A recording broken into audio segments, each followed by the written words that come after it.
प्यारे बच्चों, आइए अब हम असबाक का मुतालिया शुरू करते हैं।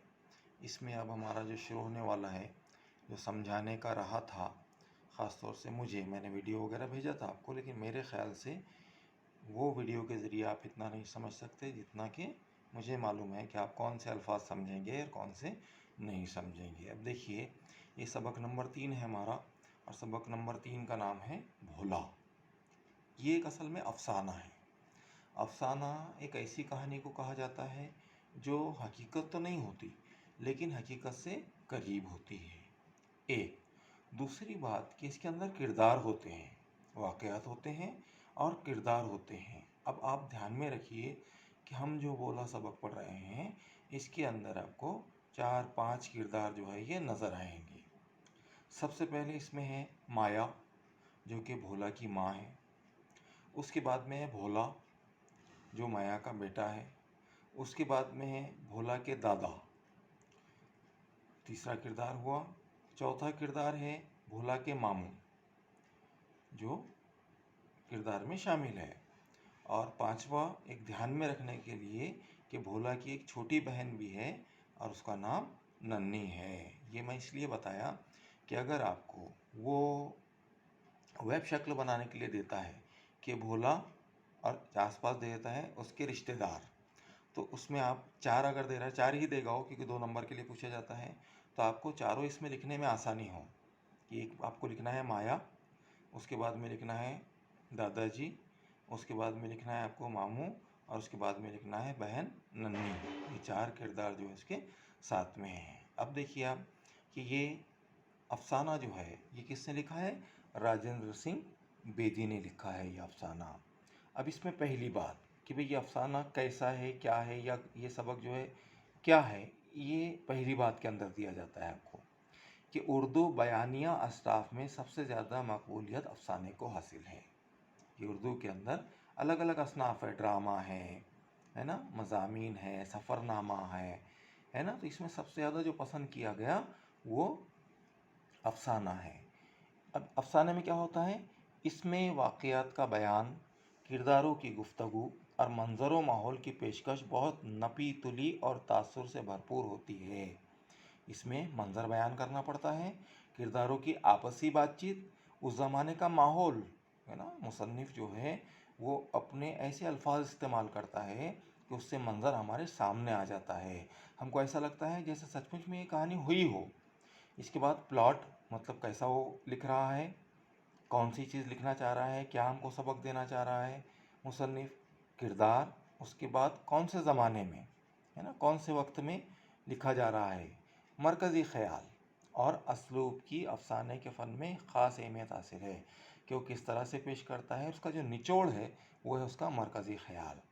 ज़्यादातर अफसाने किसी प्लाट ही की बुनियाद पर कायम होते हैं कि मुसन्निफ़ जो है सोचता है कि भाई इस तरीके का अफसाना लिखा जाए, ज़िंदगी की एक वाक़ये को जो है वो मंजर आम पर लाता है ना, अल्फाज के ज़रिए पेश करता है। अफसाने में किरदार की शख्सियत के कुछ ही पहलू दिखाए जा सकते हैं। अफसाना चूँकि बहुत बड़ा नहीं होता, तो इसमें क्या होता है कि कुछ किरदार होते हैं और वो किरदारों के पूरी शख्सियत सामने नहीं ले जा सकती, बल्कि उसमें कि कुछ किरदारों के बारे में थोड़ी बहुत मालूमात जो है दी जा सकती है। इसलिए अफसाने की कामयाबी के लिए लाजमी है कि इसके इब्तिदा ही में किरदार का वाज़ेह नक्श उभर आए, कि जब अफसाना लिखना शुरू होता है तो पता चल जाए कि इसमें कौन सा किरदार कैसा है। हर वाक़या और इंसानी तजुर्बा वक्त के किसी न किसी मखसूस दायरे और मकान या मकाम के किसी न किसी मुअय्यना पस मंज़र में जन्म लेता है। जब भी कोई वाक़या होता है तो कोई ना कोई उसके लिए इंसानी तजुर्बा, कोई वक्त होता है ना, और कोई ख़ास वक्त में, ख़ास वक्त के साथ में, ख़ास अंदाज में कोई जगह, कोई मकाम, वहाँ पर कोई ना कोई एक अफसाना जन्म लेता है, जैसा ये लिया हुआ है। अच्छे अफसाने में माहौल की जुज़ियात और किरदारों के ज़मानी पस मंज़र का वजूद ज़रूरी है। अगर अच्छा अफसाना लिख रहे हैं तो उसमें माहौल किस तरह का है, कौन से ज़माने की बात हो रही है और किरदार कौन से ज़माने के हैं, वो इसमें बताना ज़रूरी है। यानी अल्फाज ऐसे इस्तेमाल करता है मुसन्निफ़ कि ख़ुद ब खुद जो है हमको समझ में आता है कि अफसाना किस दौर में लिखा गया। अब देखिए जान पहचान, जान पहचान के अंदर जो मशहूर अफसाना निगार है राजेंद्र सिंह बेदी, ये 1915 में पैदा हुए और उर्दू के सफ़े अव्वल के अफसाना निगार हैं। इन अफसाना निगारों में राजेंद्र सिंह बेदी का नाम बहुत आगे है। जैसे कि प्रेमचंद के अफसाने मशहूर हैं, ऐसे राजेंद्र सिंह बेदी की भी है। आपने इससे पहले 9 क्लास के अंदर बिल्ली का बच्चा जो पढ़ा था, वो भी राजेंद्र सिंह बेदी का ही था। वो उर्दू के सफ़े अव्वल के अफसाना निगार हैं। वो तरक्की पसंद तहरीक से वाबस्ता थे, है ना, कि वो लोग जो उर्दू के अंदर नई चीज़ें लाना चाहते थे, है ना, उसको तरक्की पसंद तहरीक कहा गया। तो ऐसे बहुत से मुसन्निफ़, बहुत से शायर सामने आए जिन्होंने ज़माने के एतबार से शायरी की, ज़माने के एतबार से अफसाने लिखे, ज़माने के एतबार से मज़ामीन लिखे। तो उस तहरीक को कहा गया तरक्की पसंद तहरीक। अपने अफसानों के माहौल की मुसव्वरी में वो हकीकत निगारी से काम लेते हैं। जब ये अफसाने लिखते हैं तो ऐसा लगता है जैसे सचमुच में ये बातें हो रही हो, हकीकत में हो रही हो। उनकी कहानियों में किरदारों को बड़ी अहमियत हासिल है। हाँ, उनके जो अफसाने हैं ना, तो ऐसा लगता है कि उनके किरदार जिंदा किरदार है। उनके हर किरदार और वाक़े के पस मंज़र में कोई नफ्सियाती या जज्बाती उनसर कार फरमा होता है, कि कोई किरदार अगर कोई हरकत कर रहा है तो क्यों कर रहा है, उसके पीछे क्या वजह है। इसको कहा जाता नफ्सियाती उनसर या जज्बाती उनसर। अब इनकी जो किताबें हैं, दाना व दाम, ग्रहण, अपने दुख मुझे दे दो और हाथ हमारे कलम हुए, उनके अफसानों के मजमूए हैं, जिसमें बहुत सारे अफसाने हैं।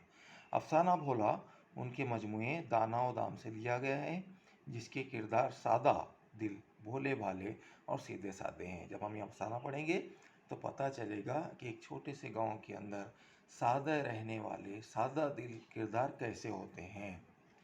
ग़ालिबन इसी की मुनासिबत से मुसन्निफ़ ने अफसाने का नाम ही भोला रखा है।